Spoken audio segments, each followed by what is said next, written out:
back, everyone, to the SWFL Bourbon Society YouTube channel. So, my name is Eric Simpson. I am one of your admins, and today I get to do something that is near and dear to my heart. I get to blind taste test our Russell's picks. So, we are fortunate to have had 4 in 2 years. Well, 2.5, I guess. I was fortunate to be a part of all 4 of these groups. I had my lovely wife blind all of these for me, so they're blind in the glass, but I like to go through all of them and see which one's coming out as the top turkey, as it were. Let's first and foremost introduce our champions for the round. So our recent picks have been a Tyrone Q, coming in at about 8 years old, 110 proof. See if the camera will actually fixate on it. There we go. All right, Tyrone Q. Kind of an odd warehouse to be choosing from. Next one up, Camp Nelson E. Also about 8 years old. And these next 2, we've got our Tyrone T, which was our Ian pick. All of these are coming in roughly about 8 years old, close to 9. And then our Camp Nelson A pick. All right, so let's blind them up. First one up.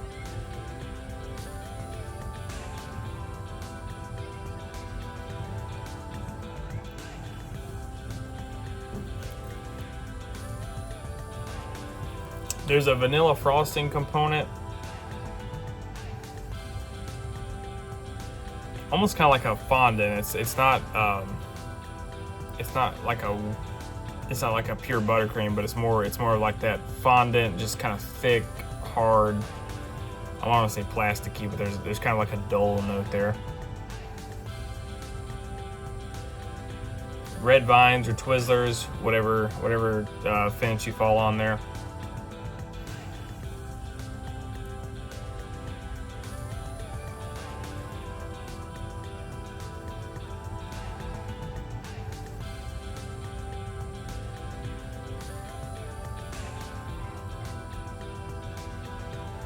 There's a kind of a honeyed brown sugar note that is very subtle, but it's kind of creeping in.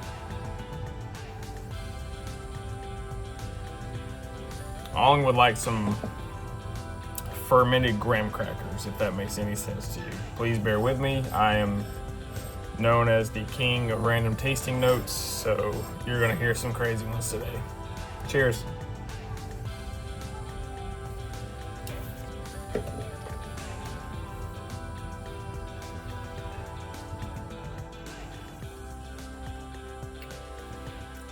Big punch of rice spice.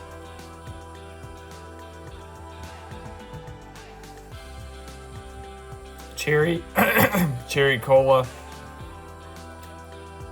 That's kind of like a weird kind of effervescent kind of taste to it. Finish is not quite giving me the Kentucky hug, but it's there. It's very cherry forward, and it's very I don't know. It's a lot. It has that Tootsie Pop kind of caramel, kind of chocolate caramel taste to it. It's an interesting one. All right, set of number 2.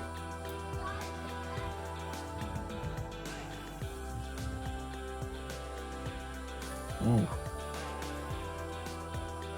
This one has some character to it.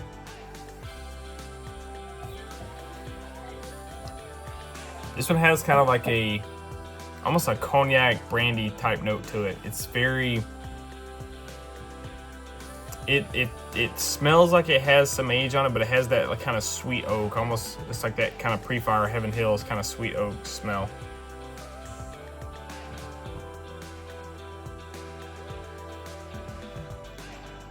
There's a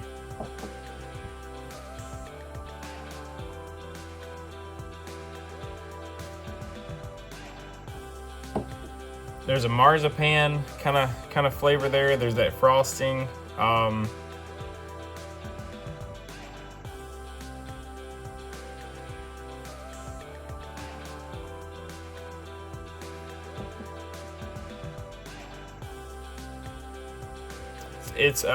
It has a fresh kind of, that smell that you go into whenever you're getting like a brand new set of roses for your partner, but it's floral, but it has that kind of wet kind of that wet smell. It's not mold, but it's like that wet foliage, that wet herbage, vegetative, as some would say. Cheers.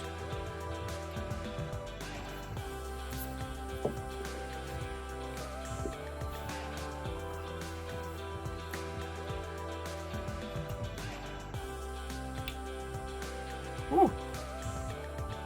That one has a lot. That one has a lot of fruit, a lot of stone fruits. It's has that kind of plum, kind of apricot kind of taste. Very, very vibrant. Very what's that candy? It's cert, kind of the citrus cert flavor. It's the fruits that you can make a good jam or syrup out of is what you get out of that. It's very breakfasty. Like if that became, you can make that into a jam and put it on a biscuit. All right, so number 3.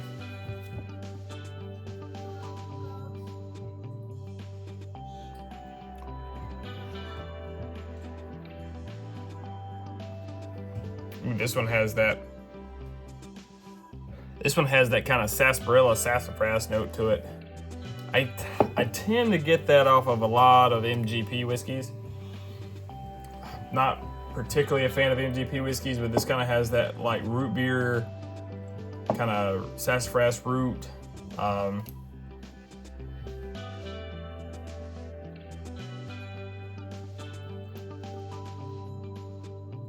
It's dark. It has character to it. Like it's just a unique whiskey when it comes to its nose. It's very herbal, very herbal. Not like if you walked into a dispensary, but it's a. Ooh.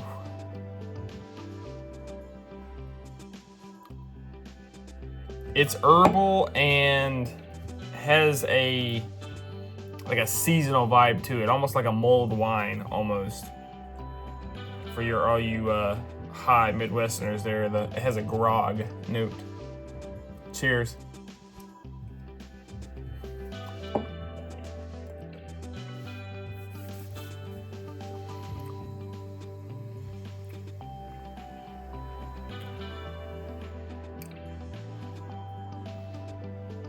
Yeah, it kind of translates to the same on the nose. A lot of you are big MGP whiskey fans, and this is your jam.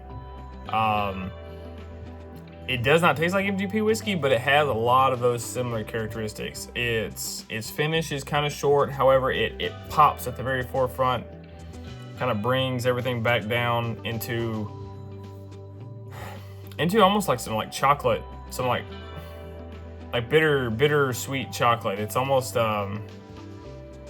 there's a prominent sweet and bitter component to every bit of this whiskey. The nose, the taste, every bit of it has kind of like a yin and yang to it, and it creates a very unique balance. Okay. All right, let's check the last one.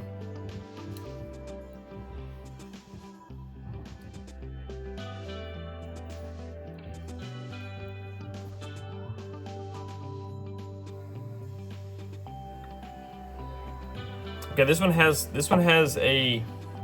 that kind of candied chocolate orange kind of note to it.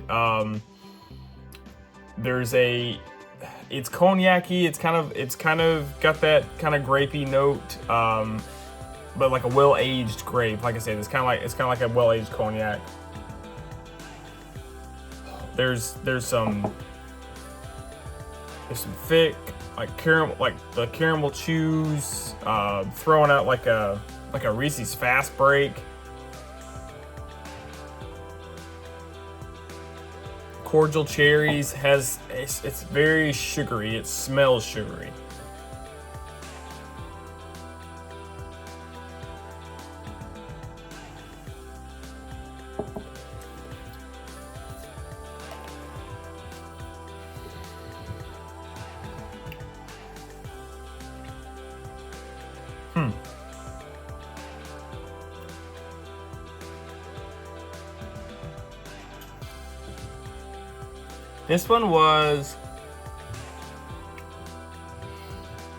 This one had some zip to it. This one, I mean, they're all 110 proof, so don't shy your nose at these, you know, by any means. They definitely give what they're supposed to give. This one has a very, it has a cherry syrup kind of note to it. It has like if you get a biscuit and you're sopping it in some molasses. It's like a biscuit that was soaked in cognac and then you just dipped it in molasses. Like there's a ton going on. I'll say none of these are actually completely balanced. They all have great characteristics of a Russell's pick, but they're not all together. I'll say if you had every one of these like mixed together, you would have one of the best whiskeys you've ever come up with. Like it's like this one has a great nose, this one has a great finish, this one has a great taste, this one's just overall, you know, it's great. And I'm being super critiquey because I'm a big Russell's fan, a big Wild Turkey fan, so I'm critiquing this more than what I would normally critique a whiskey, just because it's our Russell's picks. So any negative thing that I have said about these whiskeys has nothing to do with it being a bad whiskey. I would pay every bit of what these things cost. These are delicious whiskeys and some of the best buys on the market that you can get. That being said, I think I've got my picks as far as what's won. So I'm gonna choose glass number 2 as my number 1. Glass number 1 as my number 2, glass number 4 as my number 3, and glass number 3 as my number 4. So let's check them out. All right, let's check the list here. Glass number 1 was Wild Turkey with Russell's at Landfall. The T won it out as my overall winner. My number 2 was little sleeper pick, the Russell C&E that we just picked. This was my number 2. My number 3 was our first pick, Camp Nelson A. And that left our number 4 as the Q. Okay? All right, so let me break down how these work. I am not an expert. I'm not a professional. I don't get paid to do this. These are my opinions. This is my palate. This is how my palate has checked these out completely blind. I know people really love the Q. I watched it on Discord. The Q just doesn't hit me as far as pairing up against some of my other favorites. But I'm gonna tell you, I was pretty biased when it came to this. The C&A has always been my favorite, and the T won in a blind taste test. So always try your whiskey blind, always test your palate, and always figure out what you like and what you don't like. Because at the end of the day, you either don't like it or you like it. That's how you find out your favorite whiskey. That's how I became a Wild Turkey fan. So if you get a chance, if you have all 4, give yourself a blind and see how you did. My name is Eric Simpson. This is Southwest Florida Bourbon Society. Have a good evening.